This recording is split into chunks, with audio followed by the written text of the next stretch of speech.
Welcome to WizBooks Podcast, your ultimate stop for exploring life-changing books and mastering English. Whether you're here to reshape your habits or gain new insights or improve your language skills, we've got you covered. Dive in, learn, and get inspired. Today we're diving deep into the fascinating world of linguistics with the Cambridge Guide to Teaching English to Speakers of Other Languages. Oh, a classic. Yeah. Have you ever wondered how we actually learn languages? Hmm. Or how those, quote, English as a second language classes really work? Right. Well, get ready to have your mind blown because we're unpacking all that and more. I mean, this book, it's like a treasure trove of information about how language works. It really is. It's full of so many insights about how we learn language, how it's taught, the whole shebang. The whole shebang. Yeah. Okay, so the book starts by talking about first language and second language. Yeah. But it's not always as simple as it sounds, is it? You're right. It's not always like black and white. No. Like think about a family in Singapore where the parents speak different languages at home, the kids learn English in school, and then everybody uses like another language for just daily life. Right, yeah. I mean, those lines between, quote, first and second, they get really blurry. They really do. Yeah. It's more about how you use the language in your relationship with it, I guess, right? Yeah, I think that's a good way to put it. Now, one thing that really caught my eye was this idea of conversational analysis. The book says that miscommunications happen all the time, and it's not just about grammar mistakes. Right. Sometimes we misfire because we're not packaging information in a way that the other person understands, or maybe we miss their true intent. Right. It's like we're all speaking the same language, but with slightly different accents of meaning. Accents of meaning. I like that. Yeah. It's good. Like, for instance, when someone asks, "How are you?" Yeah, exactly. It could be a simple greeting, a genuine question, or even a subtle cry for help. Right, Yeah. exactly. It all depends on the context. Mm. But here's the thing that just blew me away. Mm. The book says listening is way more complex than we realize. It really is. I mean, most of us think of listening as this passive thing. Yeah. But it's incredibly active. We're constantly decoding sounds, piecing together, meaning filtering out distractions, and we're trying to understand the speaker's tone and intent. Right. I mean, it's a mental workout. It is a mental workout. Yeah. And if you're learning a new language, those mental gymnastics are even more intense. Absolutely, yeah. I can only imagine how tricky it is to master the sounds and rhythms of a language that's not your native tongue. Oh, yeah. And the book digs into this concept of phonology, which is essentially the study of a language's sound system. Okay. And mastering phonology is key for second language learners because it impacts, how well they understand and are understood. So it's not just about vocabulary. It's about how those words are pronounced, the intonation, the whole musicality of the language. That makes a lot of sense. Okay, now on to a topic I think most people have a love-hate relationship with. Grammar. Oh, grammar. The book dives into this debate between formal grammar and functional grammar, which I find fascinating. Okay. Formal grammar is like dissecting a frog. You're learning the parts and how they fit together. Functional grammar is more like watching the frog leap. You're seeing how those parts work in action to achieve a purpose. Ooh, I love that analogy. Yeah. So formal grammar is about the rules, while functional grammar is about how we use language to communicate meaning in different contexts. Exactly. So to illustrate this, the authors analyzed the seemingly simple sentence, "Mark McGuire and Sammy Sosa broke the home run record." Right. Right, a classic Good sentence. Hawks. Formally, we can break it down into subject, verb, object, all that stuff. Right. But functionally, we see how the sentence tells a story, highlights the agents of action, and even subtly conveys the speaker's perspective on the event. Yeah, it's like adding layers of meaning to a basic structure. Layers of meaning. That's where it gets really cool. You start to see how even a simple sentence can have subtle shades of meaning depending on how it's used. Right. Now, this next bit blew my mind. Corpus linguistics. Corpus linguistics is basically just studying language using massive databases of real-world examples. So it's like comparing a dictionary definition of a word to how people actually use it, like in conversation, emails, songs, everything. Exactly. It's like, for example, the word insist. It has predictable patterns. You might insist on, or insist on doing. Even a single word has a hidden structure that reveals how we unconsciously use grammar to convey meaning. That is fascinating. I never thought about it that way. Now, imagine taking that concept and scaling it up to entire conversations or even whole Well, societies. that's exactly what discourse analysis does. Okay. It goes beyond single sentences to examine how language functions in larger chunks of communication. So it's like looking at the bigger picture, the flow of conversation, the unspoken rules. Exactly. Yeah, like think about the last time you had a misunderstanding. Yeah. Was it just the words themselves? Right. Or was it more about those unspoken rules we all follow in conversations, the dance of The communication? dance of communication. I like that. It makes you realize that communication is so much more than just words. There's a whole cultural and contextual layer that influences how we interpret and respond to language. Hmm. Now, let's talk about how we learn languages.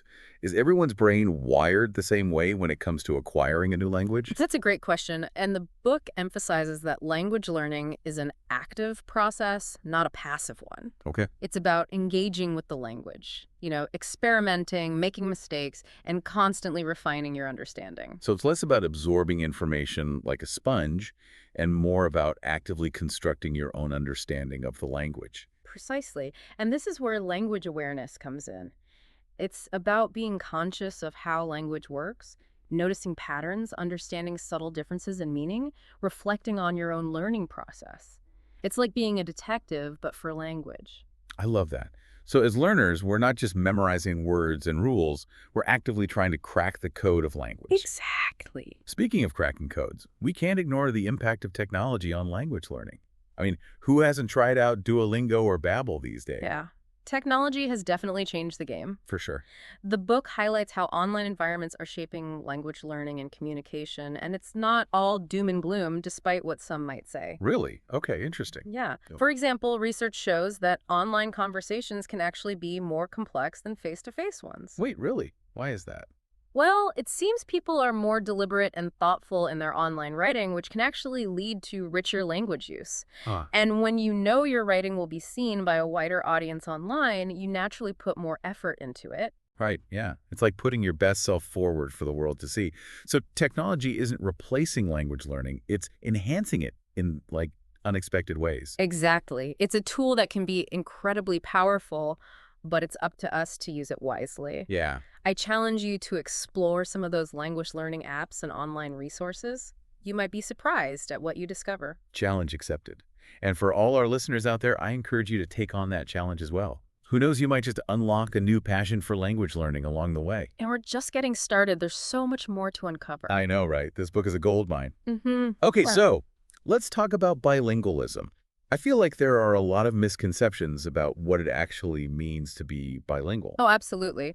One myth that the book debunks right away is that bilingualism requires perfect fluency in both languages. Okay, yeah. In reality, it's more about being able to use two or more languages effectively for different purposes. Right. Like you might use one language for work, another one for family, and then yet another one for your social life. So you don't have to be like some kind of linguistic superhero to be considered bilingual. Not at all. It's more about having like a diverse language toolkit Exactly. and knowing how to use the right tool for the right job. I like that, a diverse language toolkit. Yeah. And the research on bilingualism is fascinating. Yeah.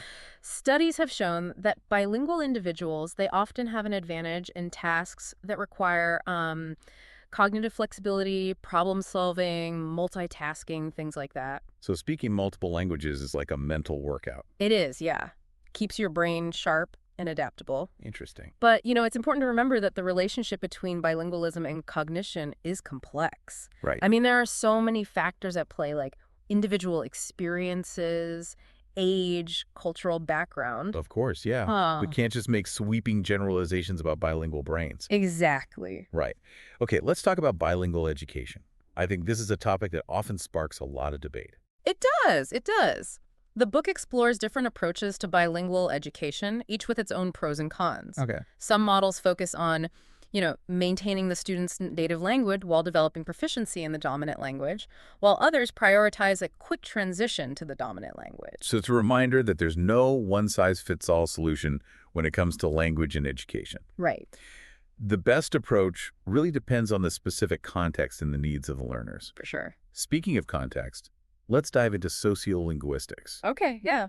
I always find it fascinating how language and society are so intertwined. Oh, it's so interesting. Social linguistics is all about exploring that relationship, how language shapes our social interactions, reflects our identities, and even reinforces power structures. It's about how we use language to create meaning and connection, but also to signal, like Oh, belonging or exclusion. It's exactly. not just what we say, but how we say it, when we say it, and to whom we say it. Right. It's like language is a performance, and we're constantly adapting our performance to different audiences and situations. I love that. That's a great analogy. Thanks. And sociolinguistics helps us understand that language variation is not random. Mm-hmm. It's systematic and meaningful. Hmm. The way we speak can actually reveal a lot about our background, our social group, even our worldview.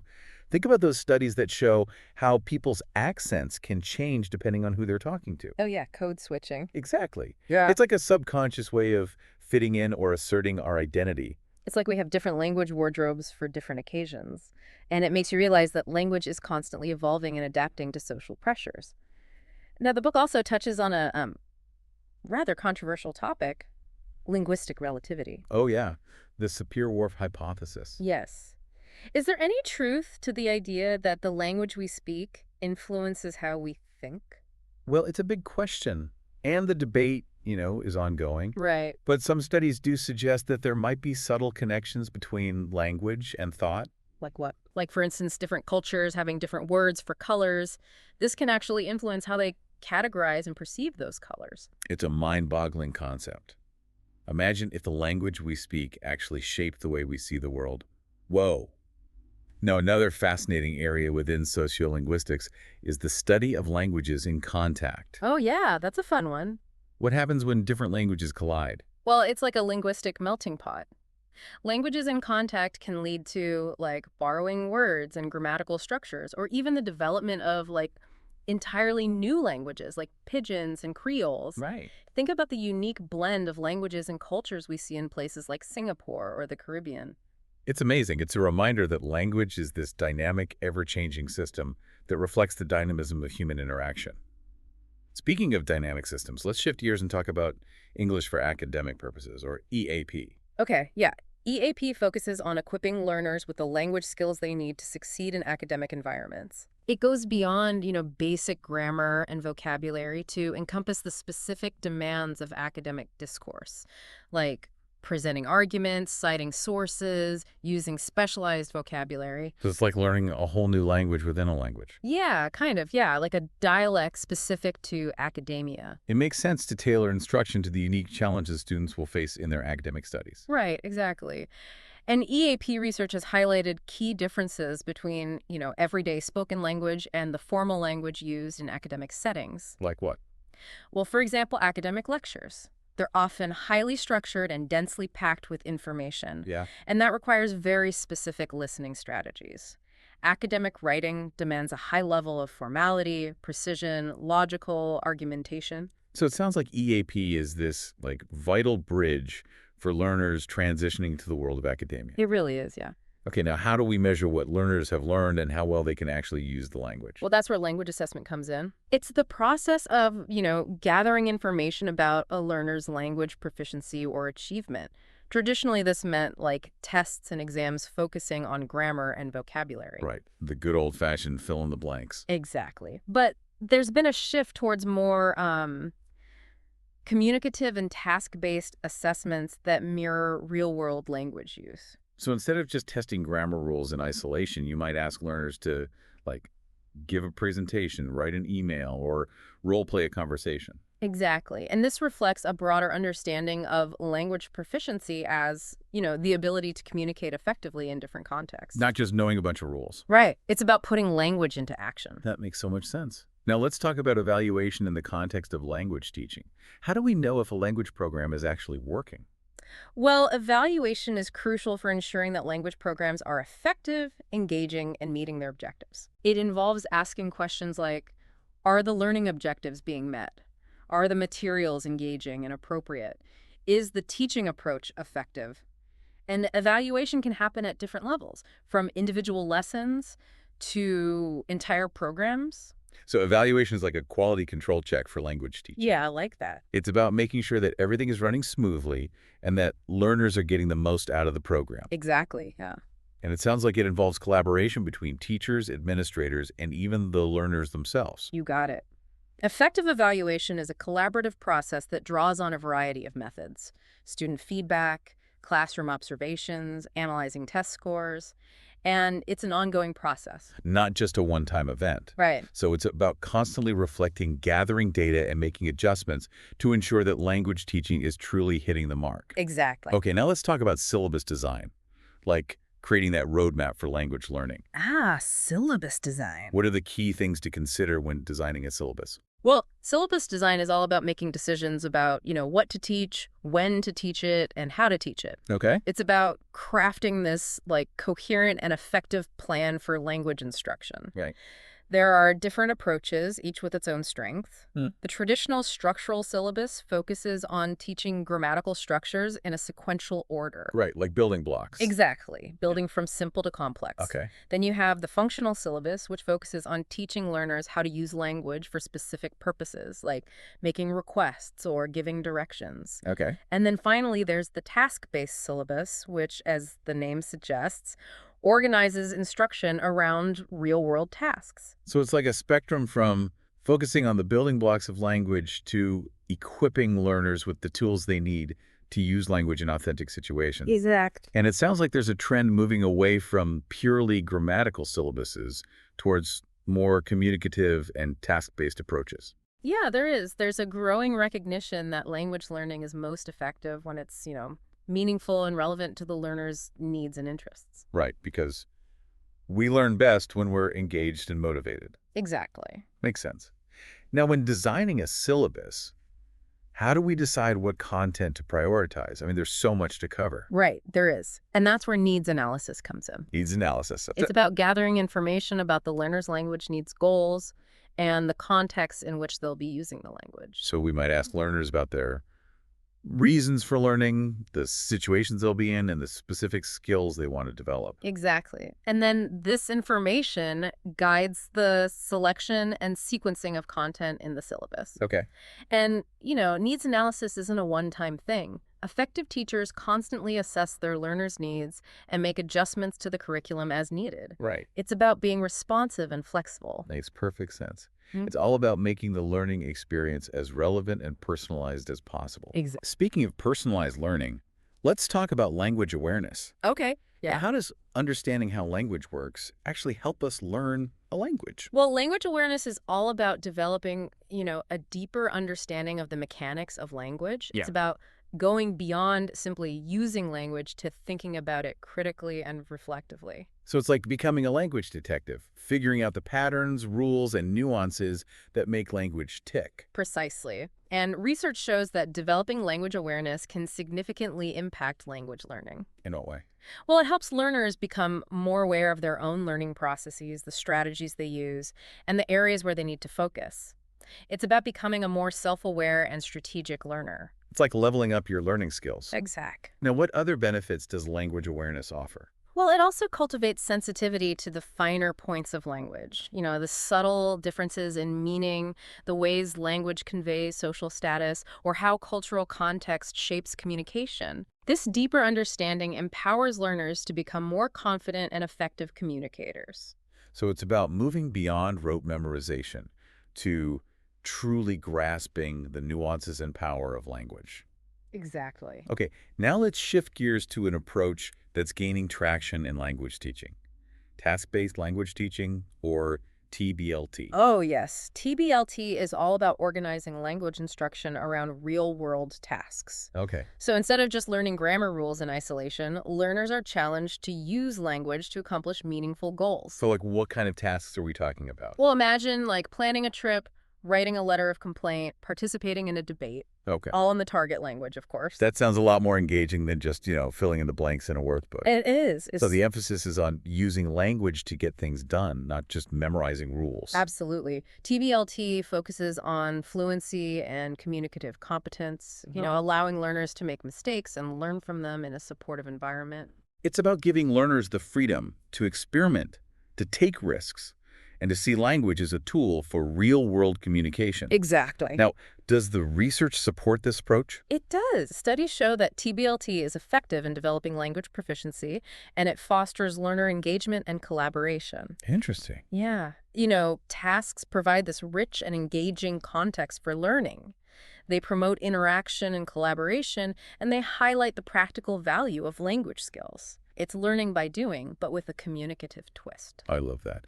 Okay, let's talk about something that can be both intimidating and inspiring for language learners: literature. Ah, yes. Literature. I mean, it offers this treasure trove of language input, It does. but it can also be quite challenging, especially for those who are still developing their proficiency. Absolutely. Literary texts are often rich in complex language, figurative language, cultural references that require a deeper level of understanding. So it's not just about decoding the words on the page, but understanding the deeper meanings, the nuances, and the cultural context. Right. Right. So how can we make literature more accessible to language learners? Well, one approach is to start with, shorter, simpler texts, or to use adapted versions. Pre-reading activities can prepare learners for the challenges, Like what? like introducing key vocabulary, cultural context, background information about the author. Right. It's all about providing the right kind of support and scaffolding to help learners access the richness of literature without feeling overwhelmed. Exactly.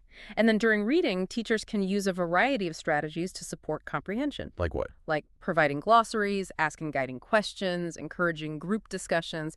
It's about making the experience interactive and engaging, not just, passive reading. I love that approach. It transforms literature from a daunting challenge into a collaborative exploration. Exactly. Now, what does the research say about using literature in language teaching? Well, research shows that it can be incredibly beneficial.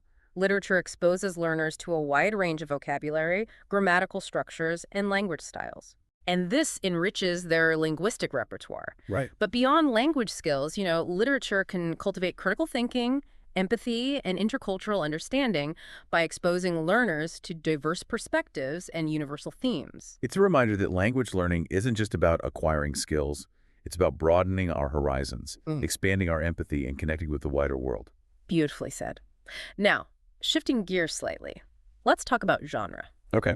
Those categories of texts we encounter daily, from emails to novels to academic articles. Right. So genre is about recognizing the patterns and conventions that define different types of writing. Exactly. Like having this mental map that helps us navigate the world of texts more effectively. Exactly. Genre analysis helps us understand those patterns, while genre-based pedagogy focuses on teaching learners how to use different genres effectively.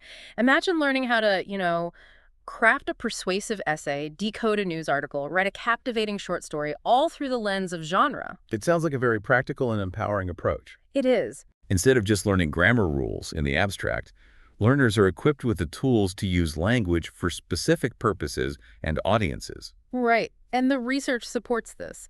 Genre-based pedagogy has been shown to be effective in developing language proficiency and fostering a deeper understanding of how language is used to achieve different effects. So it's about moving beyond being passive consumers of language to becoming active and critical users who can adapt their communication to different contexts and purposes. Exactly. Okay, now let's delve into an often overlooked but essential aspect of language teaching: program management.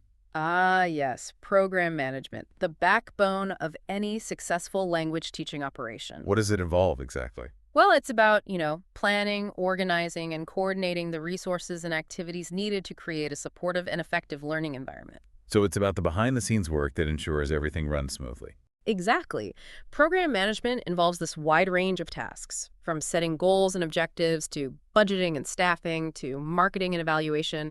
It's a complex and demanding job. It sounds like it. It draws on principles from fields like, business administration, education, psychology. So effective program managers need to be incredibly versatile, Yeah. wearing many hats, juggling multiple responsibilities. They do. They need to be skilled communicators, problem solvers, collaborators, able to adapt to changing circumstances and make decisions that benefit both the program and the learners it serves. Okay, now let's zoom in on one of the key components of program management: planning. Okay, planning. Planning is all about charting the course for the program, setting goals, developing strategies, and allocating resources to achieve those goals. So it's like creating a roadmap that guides the program towards success. Precisely. Effective planning requires a deep understanding of the program's context, Uh-huh. including the learner's needs, available resources, and the institution's goals. It's not about creating a plan in isolation, it's about considering all the factors that will impact its success. Right, so it's about taking a holistic and strategic approach to program development. Exactly. And it sounds like planning isn't a one-time event. It's an ongoing process of evaluation, adjustment, and adaptation. Absolutely. Effective planning is dynamic and responsive, constantly evolving to meet the changing needs of the program and its learners. Okay, now let's talk about budgeting. Always a fun topic. Budgeting.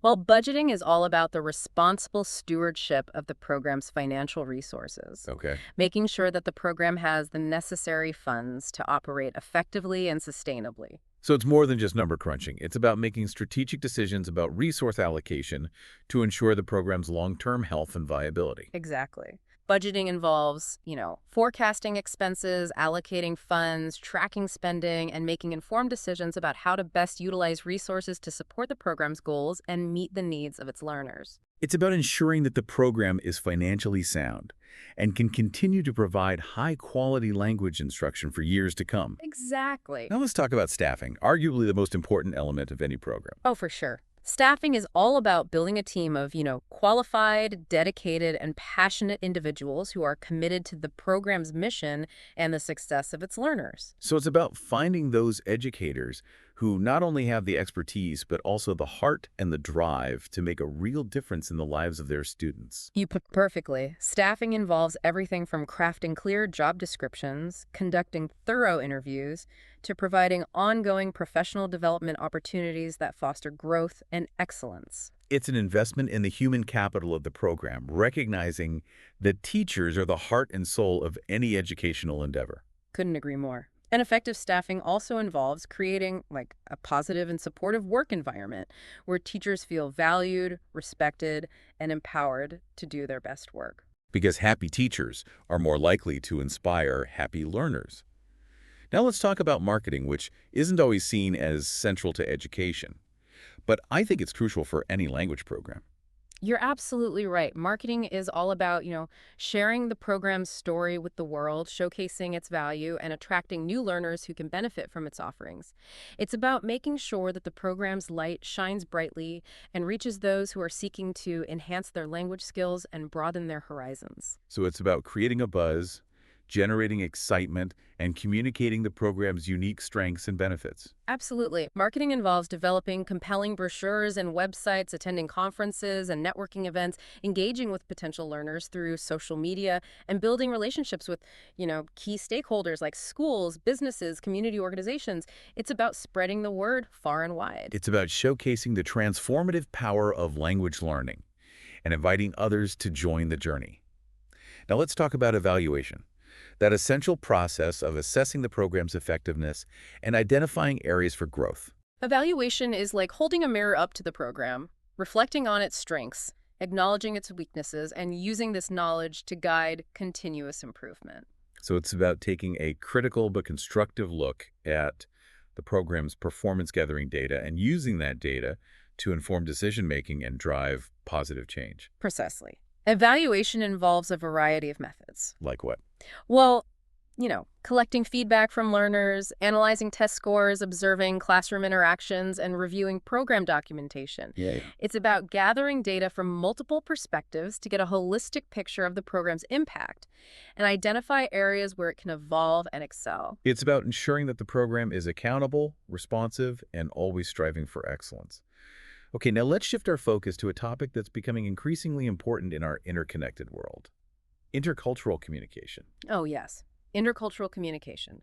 All about navigating the complexities of communicating across cultures.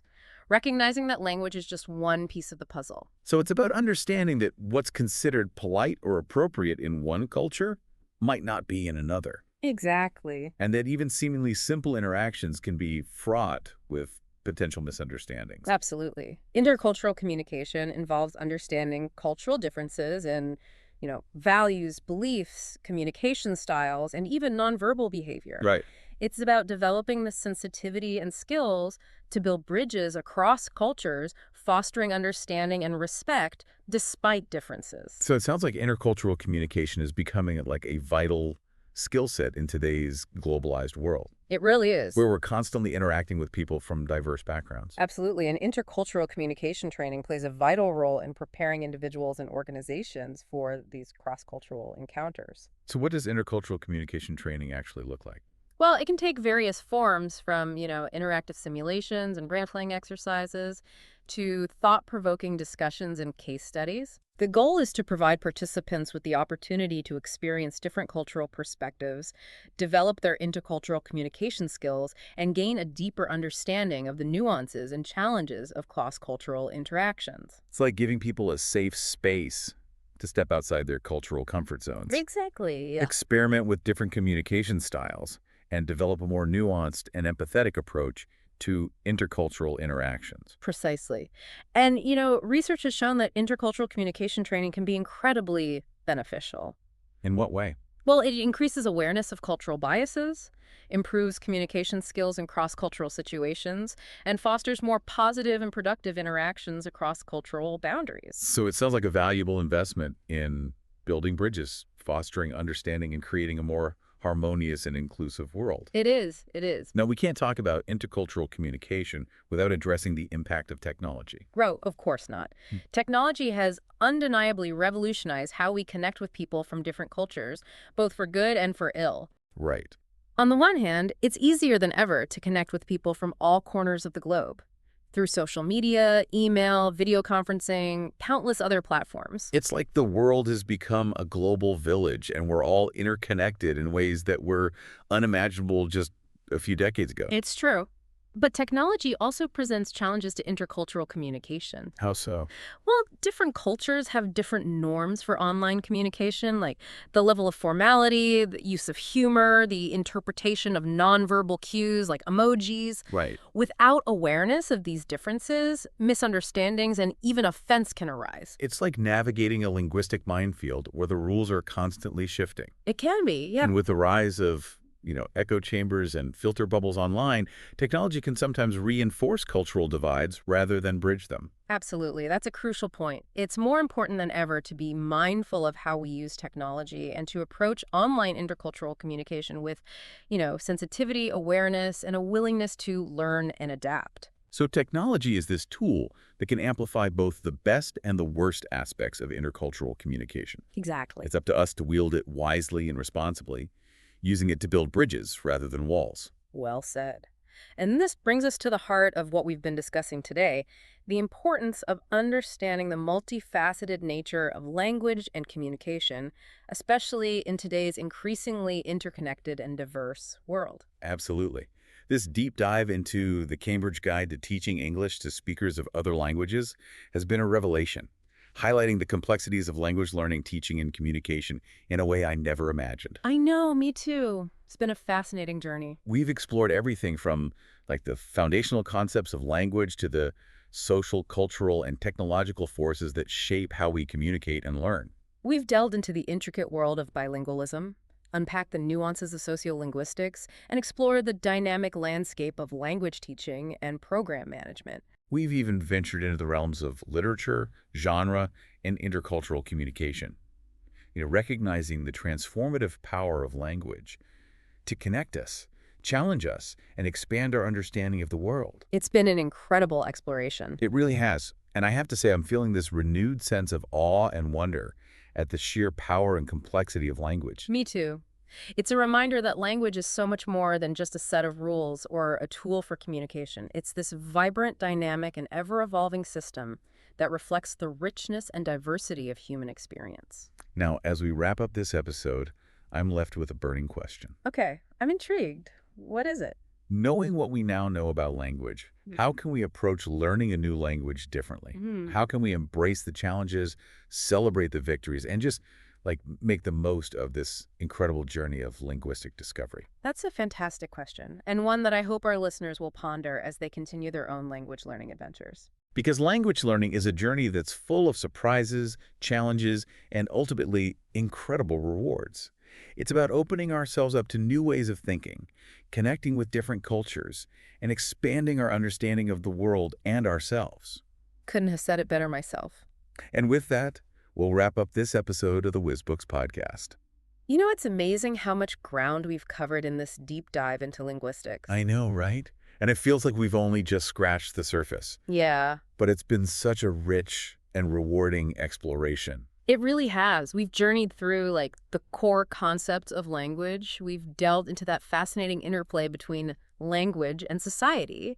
And we've explored that ever-evolving landscape of language teaching and learning. And we've done it all through the lens of the Cambridge Guide to Teaching English to Speakers of Other Languages, which has proven to be an incredible resource. This guide, though, it isn't just for teachers, is it? No, not at all. I mean, it offers valuable insights for anyone who's interested in language, Mm. whether you're a learner, researcher, or just, someone who's fascinated by the power of words. Right. It's a reminder that language is this thing we all share, and understanding its nuances can really enrich our lives in countless ways. Absolutely. It can help us communicate more effectively, build stronger relationships, appreciate different cultures, and even, think more critically about the world around us. For sure. So, as we wrap up this episode, I want to leave our listeners with a challenge. Ooh, I like challenges. Okay, are you ready? Hit me with it. I challenge you to pay closer attention to the language that you encounter in your daily life. Okay.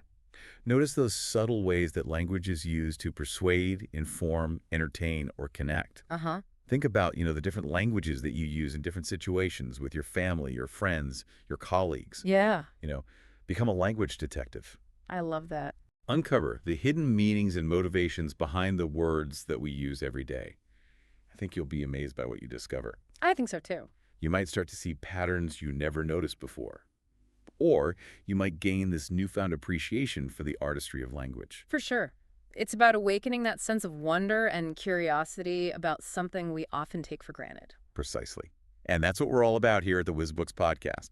Sparking curiosity, igniting a passion for learning, and empowering you to unlock the transformative power of knowledge. Couldn't have said it better myself. And with that, we'll wrap up this deep dive. Until next time. Finally, don't forget to subscribe, leave a review, and share it with others. Your journey to core knowledge and better English starts here. So keep learning, growing, and staying curious.